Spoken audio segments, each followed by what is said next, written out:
How to assemble your metal picture frame from Frame It Easy. Pro tip, protect your work surface with a clean and fiber-free towel or blanket. With your frame facing down, loosen the bottom rightmost screw and the bottom leftmost screw by a full turn. Carefully slide off the frame rail and remove the frame contents.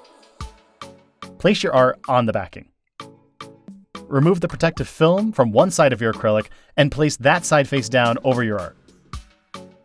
Pro tip, if you're having trouble peeling the protective film, use a piece of strong tape in the corner. Remove the protective film from the side facing you.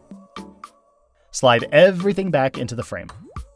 Then replace the frame rail and tighten the screws that you loosened before. Spacing them evenly around the outside of your frame, slide the spring clips under the frame rail to push everything towards the front and keep it secure. Slide the hanging wire clips into the channels on either side of your frame and tighten the screws. Insert the hanging wire through the holes in the wire clips. Twist the end of the wire around itself as securely as possible.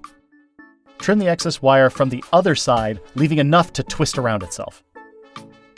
Apply one bumper to each corner of the frame to prevent it from scratching the wall once it's hung. Hang your frame and enjoy. It's that easy. Visit frameiteasy.com for more.